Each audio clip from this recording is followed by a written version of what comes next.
Hey, ladies and gentlemen, welcome to 2018. We made it over, y'all. 2017 is behind us, and we have a new year to look forward to. Every month is gonna be amazing. I'm already proclaiming it and walking in it, and I hope you are too.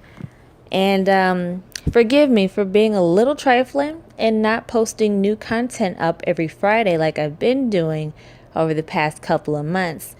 But because of the holidays and just me not being all the way into it, I'm telling you, I'm getting back in the zone, and I want to focus on providing you the best quality content to get us through our journeys in 2018. So are you ready? I know I am. This episode of Journey Through 30, we're going to be talking about what I like to call radical faith moves in 2018. Now, Cardi B may have had her bloody moves with her red bottoms, but not all of us can afford those things at the moment. So what we're going to do is talk about our faith, which doesn't cost you much, but some tenacity, but letting go some of the old things and the doubt and holding on to the promises that God is giving you for this new year. I'm ready. I hope you're ready too. This is Tatiana Green, and you're listening to Journey Through 30.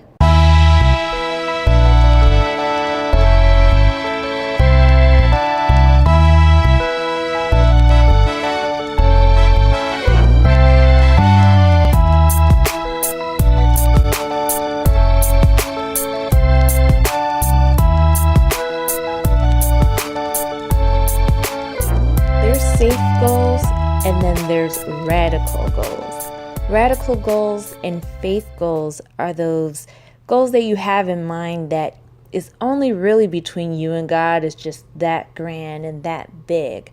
These are the goals and dreams that you had even when you were a child, and you wanted to see them come to fruition, but coming into adulthood, you kind of entertain the realities of how hard it may be to obtain that dream. And maybe you let it go because it didn't happen for you like the way you wanted to in the time that you wanted it to happen, or things just got in the way that kind of made you kind of let go of that dream. I was one of those people. For a while, I wanted to have a magazine. I wanted my blog, blissforsingles.com, to be an actual tangible magazine. But as you and I know, the print industry is pretty much dead.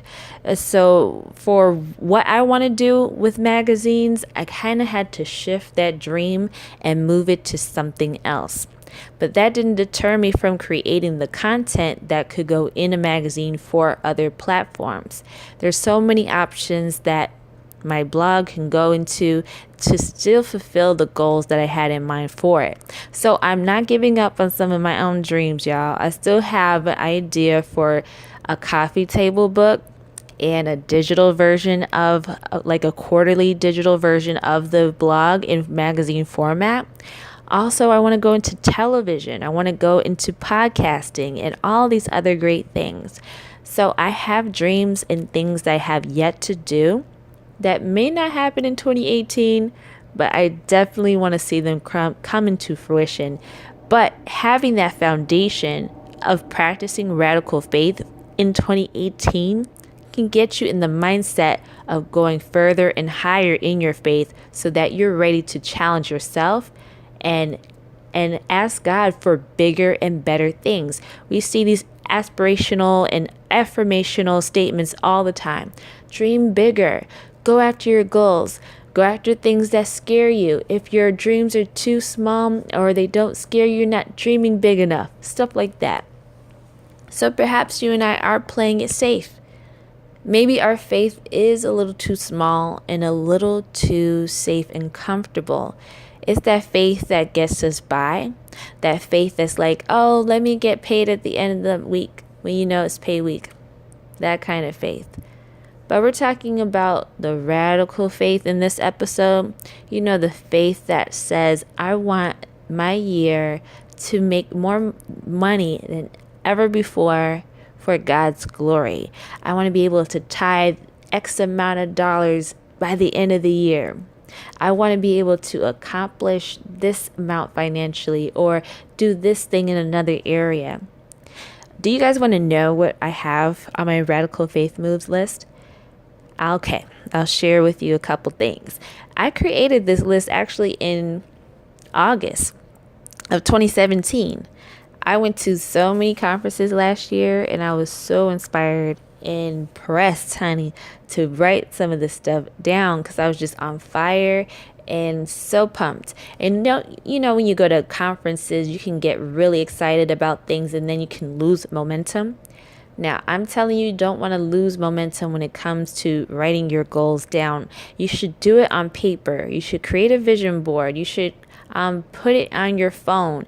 Whatever it is you need to do to get that visual of that list of those things that you want to accomplish this year, get it down and make it happen with your faith.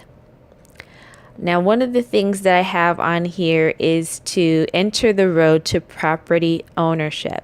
And in parentheses, I put a house or a condo or a building. Now, that's radical because I wasn't thinking about a whole building, but sometimes God goes beyond what we try to limit ourselves with our own imaginations, right? And gives us something bigger.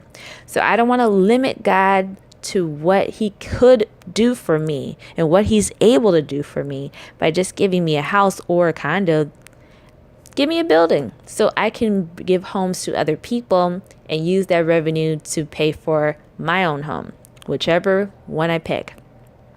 So what I did in faith and in good stewardship of my goal, I attended a home ownership workshop recently.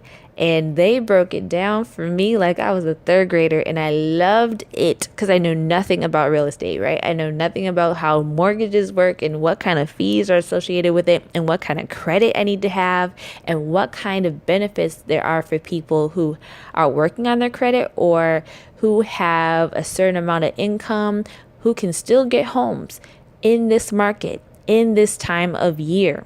It's possible, folks, if you do the research and if you are a good steward over your finances currently. So if you are in the same place as I am, where you want to get on the road to property ownership, where you want to one day in the near future own something instead of rent something, make sure that you take care of your bills, that you get your credit in order, that you are looking up places where you want to live and start putting that visual out there in front of your mind and just speaking life over your situation. Like, God, if I could live anywhere, I would live in this neighborhood. I would live in this state. I would live in this part of the country. And don't look at the price. Just look at the homes. Just visualize with God and allow him to take on what notes you have and then let it go into his hands so he can give you what he has planned for you. Because again, we're serving a God who goes exceedingly abundantly beyond all we can ask or think.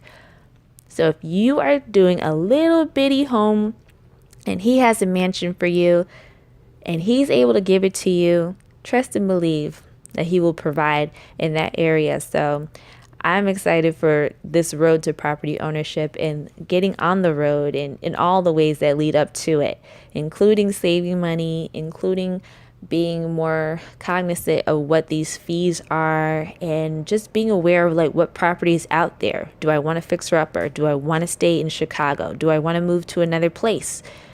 Who knows? Only God knows. I'm just going along for the ride this year.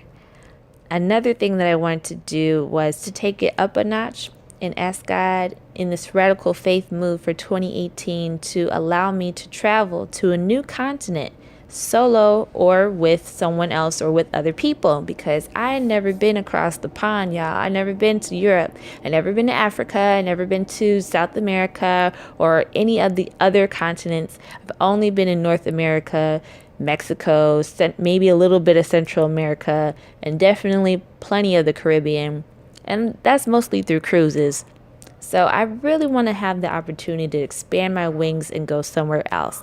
Now, God answered my prayer for 2017. He allowed me to go to another city to promote my book, Journey to 30, and to minister to women in somewhere else and be able to get paid to do it. But this time, I'm taking it up a notch, taking my faith up a notch and going international, meaning I want to go to another country, somewhere far away from here, and be able to do the same thing in a bigger, grander scale. Do I believe God can do it? Absolutely. Here's the thing about radical faith moves before I go any further. You don't have to have everything all together in January. You can have a whole new set of goals by June. You can have a whole new set of goals by October. As long as the year isn't up, you're good. Because we have a God who operates on his timing, not ours. Our time is 24 hours. A minute to God is totally different from our minute. A year to us is totally different to God, as it says in his word. So we can't limit God the way we limit ourselves. Allow yourself to be open to what God's plans are for you personally, because he can switch it up at any time. That's how it works. Many plans the man have in his heart, but the will of the Lord is what will succeed. So just be mindful of that. Be open, be hopeful, but be mindful of what God can do. One more thing that I want to do before I let you all go. I have some amazing radical faith moves on here. These are things that honestly I haven't shared with a lot of people. I have like a core set of people, maybe 2 or 3 people know this whole entire list, and I want to keep that to a bare minimum. But I encourage you, whatever it is that you want to do it, however you want to do it, get your radical faith moves for 2018 written down somewhere and give it to God. Talk to him about it, joke with him about it, laugh, cry, whatever you need to do. Share it with him and watch him blow your mind. Now, one more that I will share with you and we'll wrap it up. All right. Lay the groundwork for a conference. And I say that with so much hesitation right now because I was met with a challenge to get this conference done this year. Whoa, it's January. People are already promoting conferences in June. And I'm like, I have yet to decide what I want to do with it yet, how long I want it to be, where I want it, and et cetera, et cetera. I have not thought about it yet. So I am in a place where I need to challenge myself to get my faith up, put my plans in order, and do what the Lord is going to call me to do. And I believe he will send the right people. He will send the resources. He will send the venue. He will send the sponsors, all of that, because I have a plan for what I want to do with this conference. And I pray with me too, that it comes to fruition and that it does exactly what it's purposed for. I don't want to just have any old conference just to get people to come around and wear outfits and just be cute and we just inspire each other. Like, no, I want it to have purpose to it. I want it to make sense. I want it to inspire women. I want it to empower women. I want it to be able to restore hope in women who are in their 30s, who may have lost hope in their future and what they have for them. Like, no, God has an amazing future for you because your timeline didn't work out the way it did. You have so much to look forward to in this wonderful decade, this mysterious decade of 30. So be on the lookout for the 30 Thrive Conference. That's what I'm going to call it, 30 Thrive. And it's going to be amazing. And so stay tuned for those details. In Jesus' name. So yeah, I'll leave you with this one last verse before we go for the week and get your homework in order, okay? I want to learn about your radical faith moves too. Psalms 119 and 26 says, I told you my plans and you answered. Now teach me your decrees. We are asking the Lord to teach us his way of going about doing these things that we want to accomplish. Like, Lord, I'm laying down my plans, my radical faith moves. I'm revealing them to you. I'm revealing to you what's in my heart, my dreams, my wishes, my everything. So have your way, Lord God, and I pray that you answer them in your timing and just show me how to do this because I don't know what to do. That's what the interpretation is to me. So your radical faith is announcing it in an effort to experience it. That's a quote that I got from Rick Warren. So I'm grateful for everybody who's encouraged me in me sharing my goals. I've had several meetings and conversations with close friends and family about what I want to accomplish in 2018. And these are just the radical faith moves. I have regular goals as well that are a little, I guess you could say, safer. But I think it's important to test yourself and see how far you can really go with God when you put your faith to the test, where you step up intentionally instead of God having to allow you to go through something to get your faith up. Sometimes it doesn't take Him to do that. Sometimes you can just tell yourself, let's go up another level and tell God you're ready. All right, I hope this encouraged you to get out there and achieve more like never before. It's time to work. It's time to grind. It's time to know when to rest as well. It's time to balance. It's time to put God first, to seek Him like never before. It's time to pray like never before. It's time to achieve more than ever before. This is someone's year. I've been told many times it's been my year. I wrote about it on Bliss for Singles too, and I'll share that in the description below. But if this is your year as well, I encourage you to go for it as if no is never an answer. Don't be afraid to ask. Don't be afraid to collaborate. Don't be afraid to reach out. Don't be afraid to initiate. Go for it. Challenge yourself. Become better. Become stronger. Become wiser. Become who God created you to be this year. You are an amazing person just because you decided to go for it. So I hope you all enjoy your week. Enjoy this new season, this new year that we're coming into. There's so many challenges in this world, but as long as we have hope, that we have faith, we can get through this. God is on our side. All right, this has been Journey Through 30. I'm your host, Tatiana Green, and I hope to see you soon. Bye.